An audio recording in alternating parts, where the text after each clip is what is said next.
जितने भी legal builders हैं मैं उनसे पूछना चाहता हूँ, क्या आपसे नगर पालिका मेट्रो के नाम से सेस ले रही है कि नहीं ले रही है? ले रही है। फिर हम किसी एक को दोष देते, किसी नगर सेवक को, किसी आमदार को, किसी खासदार को, या वहां के जो नुमाइंदे होते हैं उनको दोष देते। लेकिन दोष किसी को देने से अच्छा कभी कभी अपने भी गिरेबान में झांक के देखिए।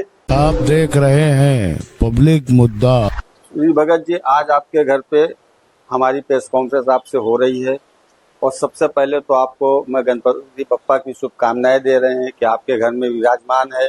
ये 10 दिन तक के समझिए आपका घर स्वर्ग बना हुआ है। इसकी बहुत बहुत बड़ी आपको मैं शुभकामनाएं दे रहा हूं और ये बप्पा की तरफ से मैं भी आशीर्वाद उनका लेने आया हूं। बप्पा का आशीर्वाद भी मैं लिया हूं। इसके बारे में आप क्या कहेंगे, जनता को बताइए। सबसे पहले तो मैं आप सबका शुक्रगुजार हूँ, आप मेरे पापा के लिए आए हैं यहाँ पर उनका आशीर्वाद पाने के लिए। मैं मेरी तरफ से, मेरे परिवार की तरफ से, हमारे पूरे मुमरा वासियों की तरफ से पूरे देश को गणपति की हार्दिक शुभकामनाएं देता हूँ। साथ ही साथ रिद्धि सिद्धि के देवता है, आशीर्वाद हर काम शुरू करने से पहले उनका नाम हम लोग लिया करते हैं। पूरे जगत में उनका नाम, किसी भी काम के शुभ शुरुआत से पहले उनका नाम लिया जाता है, उनसे आगमन होता है। तो मैं आप सबको इस खूबसूरत अवसर के सबको बहुत बहुत शुभकामनाएं देता हूँ। अच्छा, मेरा एक सवाल है आपसे कि मुमरा के विकास के लिए कौन सी 3 सबसे बड़ी महत्वपूर्ण प्राथमिकताएं आप मानते हैं? सबसे पहले तो सड़क यातायात का, दूसरा हमारे पास मेट्रो की सुविधा नहीं है। सड़क के ऊपर ट्रैफिक इसलिए है क्योंकि हमारे पास मेट्रो की सुविधा नहीं है। मैं आपसे एक विनती करना चाहता हूँ, आपके माध्यम से लोगों तक पहुंचना चाहिए कि जो हो गया उसके पीछे मत दौड़िए। नया हम उसके अंदर क्या लेके आ सकते हैं उसके ऊपर बहस छिड़नी चाहिए। क्योंकि यहाँ के जितने भी लीगल बिल्डर्स हैं मैं उनसे पूछना चाहता हूँ, क्या आपसे नगर पालिका मेट्रो के नाम से सेस ले रही है कि नहीं ले रही है? ले रही है। लेकिन आने वाले कई सालों तक मेट्रो का नामो निशान तक मुमरा में नहीं है। इसके बारे में यहाँ से कोई आवाज नहीं उठा रहा।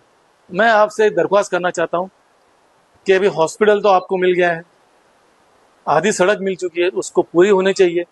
साथ ही साथ मेट्रो होना चाहिए और मेरे ख्याल से एक अच्छा कॉलेज, जो बेहतरीन कॉलेज स्टेट लेवल का हो, उसको मुमरा में आना चाहिए। जैसे डिग्री कॉलेज है, इंजीनियरिंग कॉलेज है, ये सब भी मुमरा में होना चाहिए।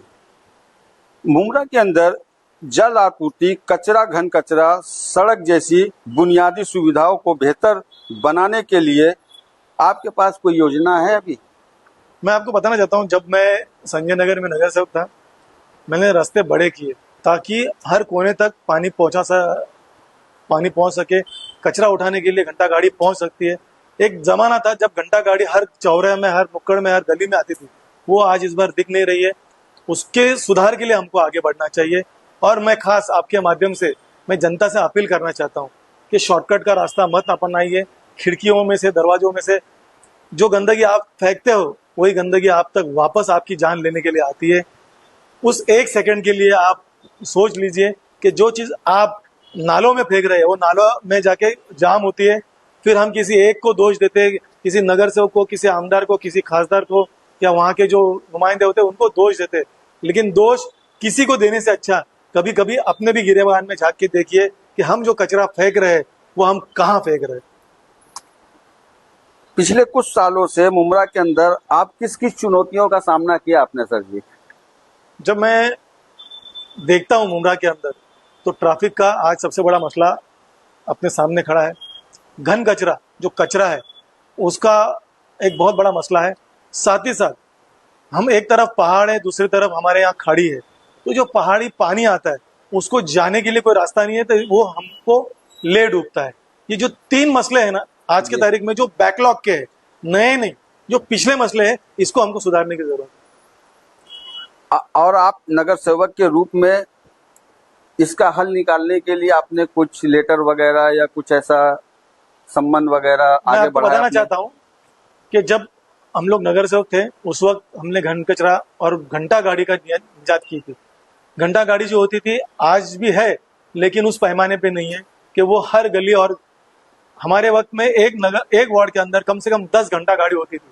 उस 10 घंटा गाड़ी को 3-3 घंटे के बाद रिपीट किया जाता था। अगर वो 10 घंटा गाड़ी 3 घंटे के बाद रिपीट होती थी, इसका मतलब वो 30 जगह पे जाती थी। 30 जगह पे जाकर वो घंटा बजाती थी और वहां का अच्छा। कचरा उस घंटे गाड़ी के अंदर आता था। वाह, तो वाह। कम से कम 50% उसका निजी मतलब कचरा जो था हो जाता था, जगह पे लोग चला रोड जाता पे नहीं फेंकते लोग थे रोड के ऊपर नहीं फेंकते थे, और नाले बिल्डिंग के गटर में नहीं सोसाइटी के फेंकते नीचे थे। आती थी। जो मुर्गी के मटन के दुकान है उनके बाहर वो खड़ी होती थी, वहां से वो कचरा उठाया जाता था।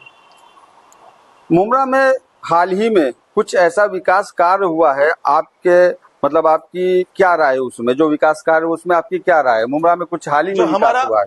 हमारे वक्त में जो योगदान हुआ था उसमें देखो, आप पानी की जो टाकियां दिख रही है वो हमारे योगदान है।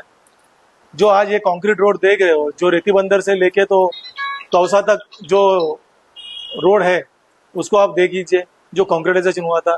मैं यहाँ के जनता से, आवाम से अपील करना चाहता हूँ कि आने वाले वक्त में आप एक अच्छा पढ़ा लिखा जो आपकी आवाज नगर पालिका तक पहुंचा सके और उसको एक सही रास्ता दे सके, आप तक वो सुविधा पहुंचा सके, ऐसे लोगों को आपको चुन के देना। अच्छा, मुमरा के वासियों के लिए भविष्य में आप आगे क्या कार्य करना चाहते हैं कि जो मुमरा के भविष्य के लिए उज्जवल हो? जैसे मैंने कहा, एक यूनिवर्सिटी लेवल का कॉलेज यहाँ पर डिग्री कॉलेज होना चाहिए, ताकि उसमें लोग यहाँ से हमको मुलुंड, बम्बई, डोंबोली ऐसे जगह शहर में या तो वाशी ऐसे शहर में जाना पड़ता है, तो कम से कम उस लेवल का एक डिग्री कॉलेज हो।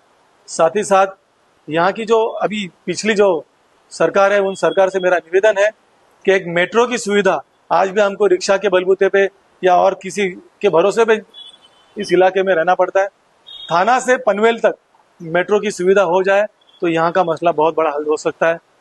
साथ ही साथ जो रोड है, अगर बाबाजी पाटिल वाड़ी से लेके कौसा वाई जंक्शन तक एक फ्लाईओवर हो जाए तो मुमरा का मसला बहुत तक हल सकता है।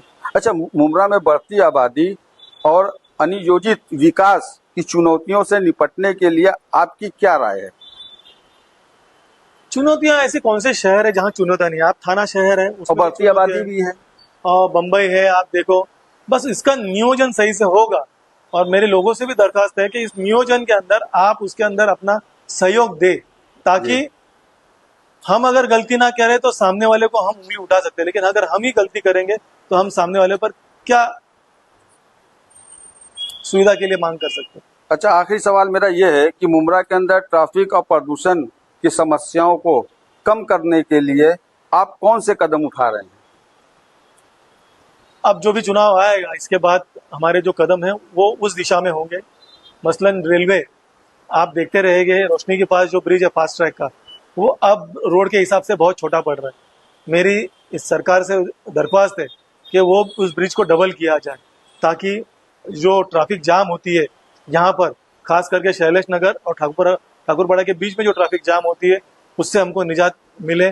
साथ ही साथ जो MM वैली का रास्ता है, शायद अभी यहाँ के आमदार जितेंद्र रावत साहब, उन्होंने वाई जंक्शन से लेके तो शिमला पार्क तक वो रास्ता बनाने का हाथ में लिया है।